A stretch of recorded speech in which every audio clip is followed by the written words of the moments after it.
अस्सलाम वालेकुम रहमतुल्लाह। केमिस्ट्री साइंस में खुश आमदीद। हम आज बात करेंगे आयोनाइजेशन एनर्जी के बारे में। ट्रांजिशन एलिमेंट की एक बहुत अहम प्रॉपर्टी है और मेटल की इनफैक्ट एक बहुत अहम प्रॉपर्टी है कि मेटल के अंदर इलेक्ट्रॉन लूजली बाउंड होते हैं और इलेक्ट्रॉन को निकालना आसान होता है, और इसके लिए जो एनर्जी हम देते हैं उस एनर्जी को कहा जाता है आयोनाइजेशन एनर्जी। प्रॉपर डेफिनेशन तो आपको किताब से मिल जाएगी।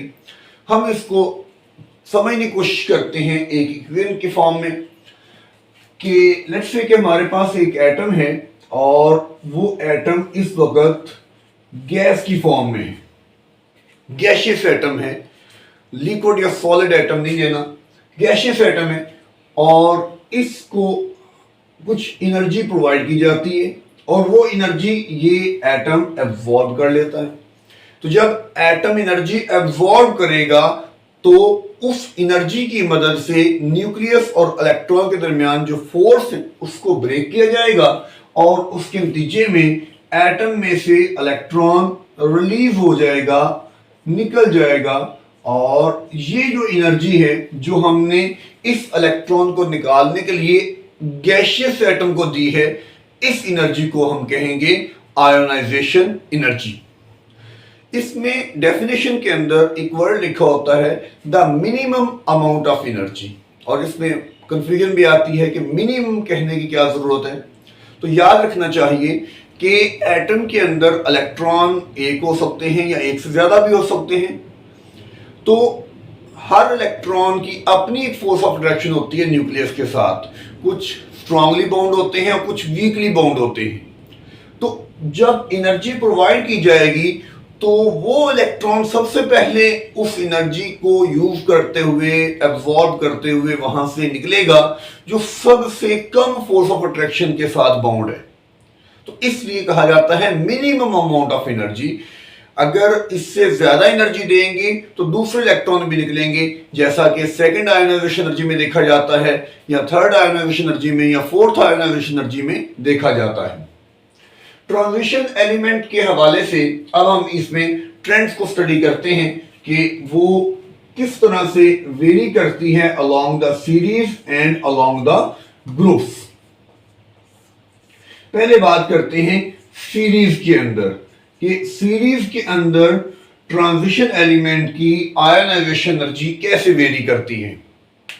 एक लम्हे के लिए पहले याद कर लें कि नॉर्मल एलिमेंट्स का बिहेवियर क्या था। नॉर्मल एलिमेंट की ionisation energy left to right जब हम पीरियड में मूव करते हैं तो इंक्रीज करती है बिकॉज साइज डिक्रीज करता है। तो अब हम देखेंगे कि ट्रांजिशन एलिमेंट में क्या बिहेवियर है। तो याद रखिए कि ट्रांजिशन एलिमेंट में along the series ionization energy बढ़ती है, आयोनाइजेशन एनर्जी बढ़ेगी जिस तरह के नॉर्मल एलिमेंट्स में बढ़ती है, यहां पे भी वो बढ़ती है। लेकिन एक थोड़ा सा फर्क भी है, और वो फर्क किस चीज का है कि ये जो इंक्रीज है ये ग्रेजुअल है और स्लो है।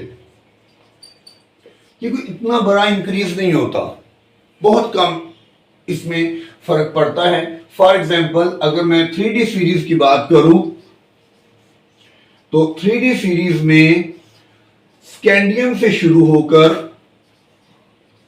स्कैंडियम की ionisation energy almost 361 kilojoule per mole होती है, और ये स्कैंडियम से इंक्रीज जब शुरू होती है आप तो कॉपर तक ये ऑलमोस्ट जो है ये 745 तक पहुंचती है किलो जूल पर मोल। आप इसको समझने की कोशिश करें।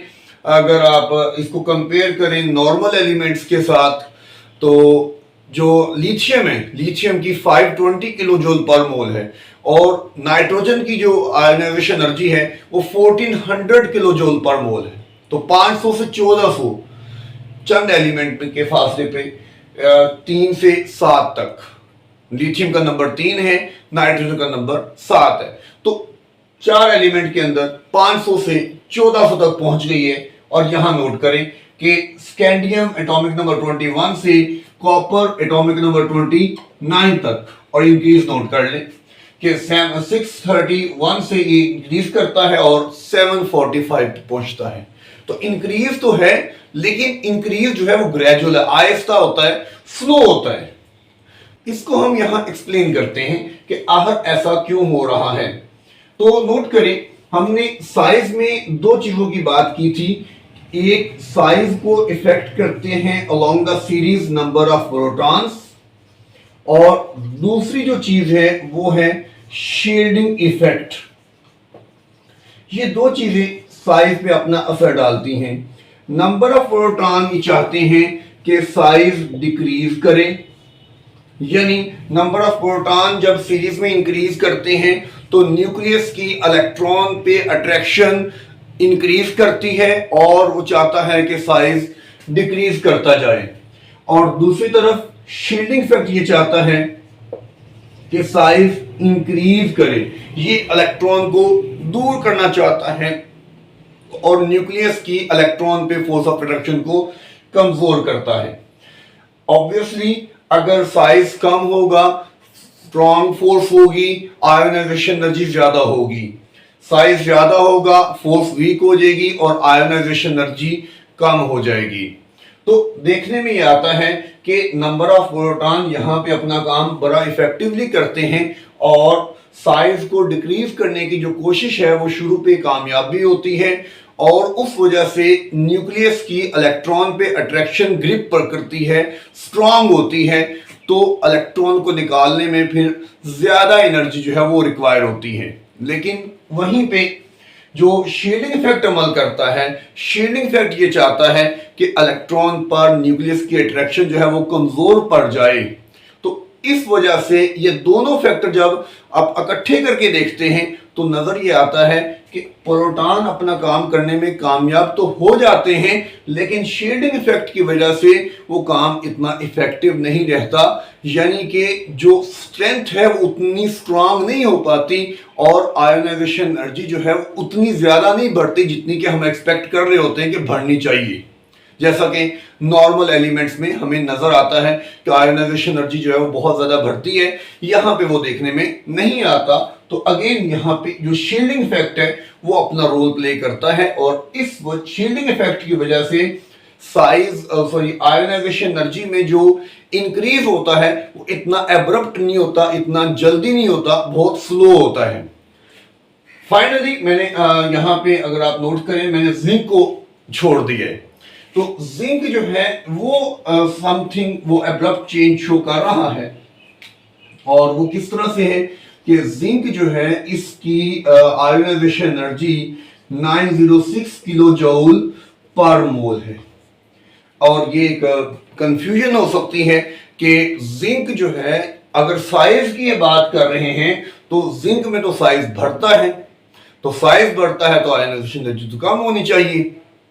तो ऑब्वियसली केमिस्ट्री में ऐसे प्रॉब्लम्स बहुत ज़्यादा आते हैं, और ये एक्सेप्शनल केसेस कहलाते हैं कि जहाँ पे हम एक रूल को बता रहे होते हैं और कोई एलिमेंट ऐसा आ जाता है जो हमारे रूल को बिल्कुल वायलेट करता हुआ निकल जाता है।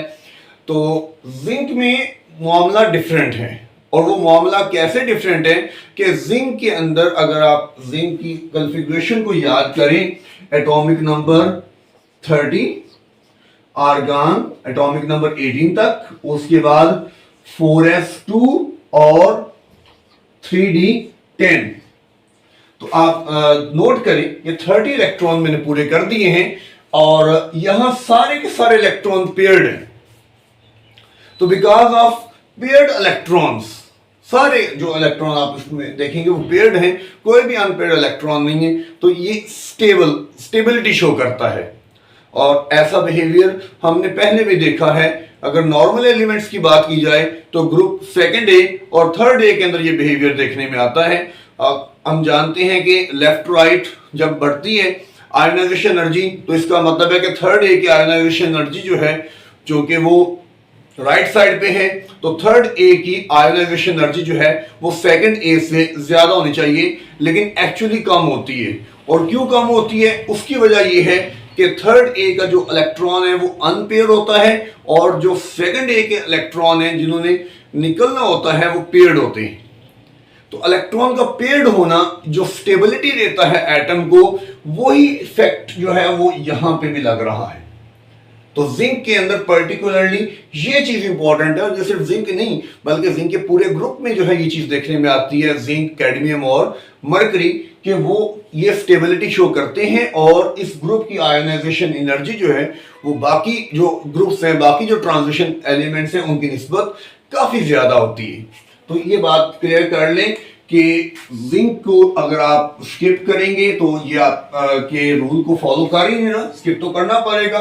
बाकियों को अगर आप देखें तो बाकियों के अंदर ये है कि साइज में जो कमी होती है उस कमी की वजह से आयोनाइजेशन एनर्जी में इजाफा होता है, लेकिन चूंकि साइज में कमी के अंदर शील्डिंग इफेक्ट जो है वो अपनी एक एफर्ट कर रहा होता है कि मैं कम ना होने दूं बल्कि इसको ज्यादा करूं, तो उस वजह से शील्डिंग इफेक्ट का जो इफेक्ट है वो हमें आयोनाइजेशन एनर्जी पर भी देखने को मिलता है कि आयोनाइजेशन एनर्जी जो साइज के डिक्रीज करने से इंक्रीज होती है तो वो इतनी ज्यादा इंक्रीज नहीं हो पाती शील्डिंग इफेक्ट की वजह से, और वो हमें जो इंक्रीज नजर आता है आयोनाइजेशन एनर्जी में वो बहुत स्लोली होता है।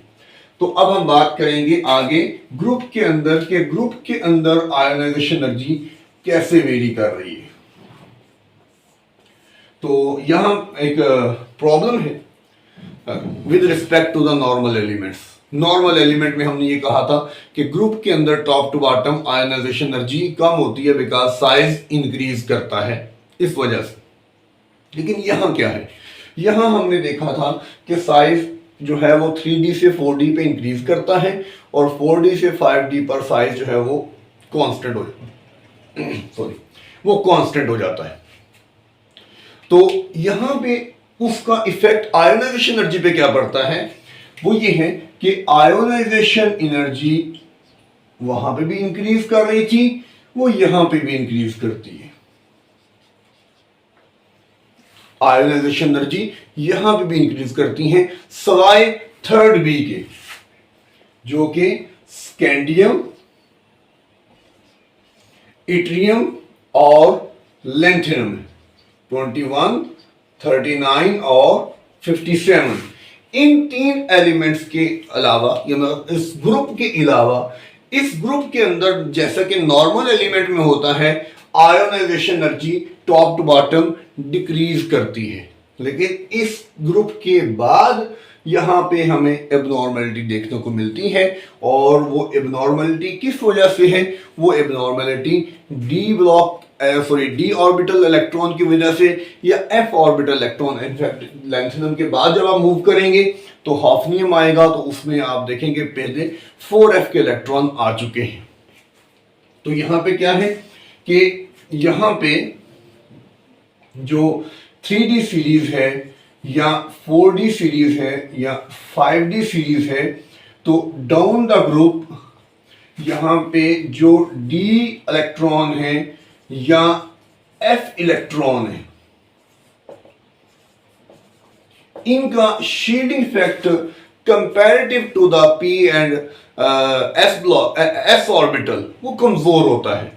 लिहाजा डाउन द ग्रुप इनका जो शील्डिंग इफेक्ट कमजोर होना है वो यहां पे अपना रोल प्ले कर रहा है, और उस वजह से इनके अंदर जो साइज में तो इंक्रीज आता है लेकिन आयोनाइजेशन एनर्जी भी उसके अकॉर्डिंगली ही इंक्रीज करती है।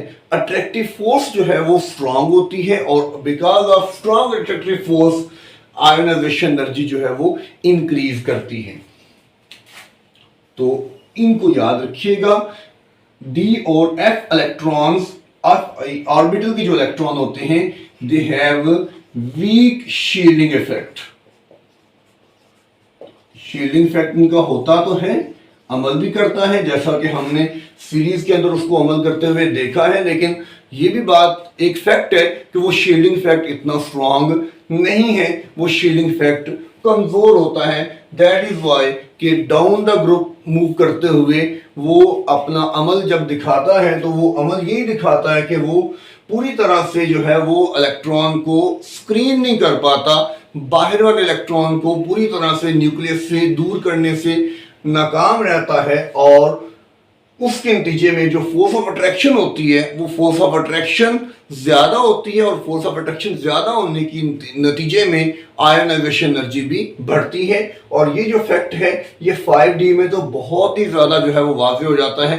5D में तो हम जानते हैं कि लैंथेनाइड कॉन्ट्रैक्शन की वजह से साइज भी नहीं बढ़ता, सो साइज नहीं बढ़ा लेकिन नंबर ऑफ प्रोटॉन बढ़ चुके हैं, तो नंबर ऑफ प्रोटॉन के बढ़ने से अट्रैक्शन बहुत स्ट्रांग हो जाती है। यही वजह है कि आयोनाइजेशन एनर्जी जो है वो बढ़ती है इन एलिमेंट्स के अंदर भी। लेकिन ओवरऑल अगर हम ट्रांजिशन एलिमेंट्स की बात करेंगे तो ट्रांजिशन एलिमेंट की जो आयोनाइजेशन एनर्जी होती है वो एस और पी ब्लॉक एलिमेंट्स के इन बिटवीन होती है। एस ब्लॉक एलिमेंट से ज्यादा होती है और पी ब्लॉक एलिमेंट से कम होती है। तो ये हमारा आज का टॉपिक है आयोनाइजेशन एनर्जी। इसकी डेफिनेशन को अंडरस्टैंड करना है हमने, और हमने इसके ट्रेंड को देखना है कि ट्रांजिशन एलिमेंट के अंदर सीरीज के अंदर नॉर्मल एलिमेंट की तरह left to right ionization energy बढ़ती है, लेकिन आयोनाइजेशन एनर्जी बढ़ने का जो रेट है, उसकी जो रफ्तार है वो बड़ी कम होती है because of the shielding effect. Again यहां पे जब ग्रुप में के अंदर हम बात करेंगे तो ग्रुप के अंदर नॉर्मल एलिमेंट के ऑपोजिटली चलते हुए ट्रांजिशन एलिमेंट के अंदर डाउन द ग्रुप जो आयोनाइजेशन एनर्जी है वो कम नहीं होती बल्कि बढ़ती है। जैसा कि नॉर्मल एलिमेंट में वो कम होती है, ट्रांजिशन एलिमेंट में वो बढ़ती है। और इसकी वजह अगेन यहां पे शील्डिंग इफेक्ट है, और वो क्या है कि पुअर शील्डिंग इफेक्ट इसकी वजह बनती है। शील्डिंग इफेक्ट के पुअर होने की वजह से न्यूक्लियस की इलेक्ट्रॉन पे अट्रैक्शन जो है वो स्ट्रांग रहती है, और न्यूक्लियस की जब इलेक्ट्रॉन पे अट्रैक्शन स्ट्रांग रहती है तो उसकी वजह से इलेक्ट्रॉन का निकलना जो है मुश्किल हो जाता है, जिसकी वजह से आयोनाइजेशन एनर्जी बढ़ती है। आपकी कोई कंफ्यूजन हो, आपका कोई सवाल हो तो आप कमेंट सेक्शन में मेंशन कर सकते हैं। अल्लाह हाफिज।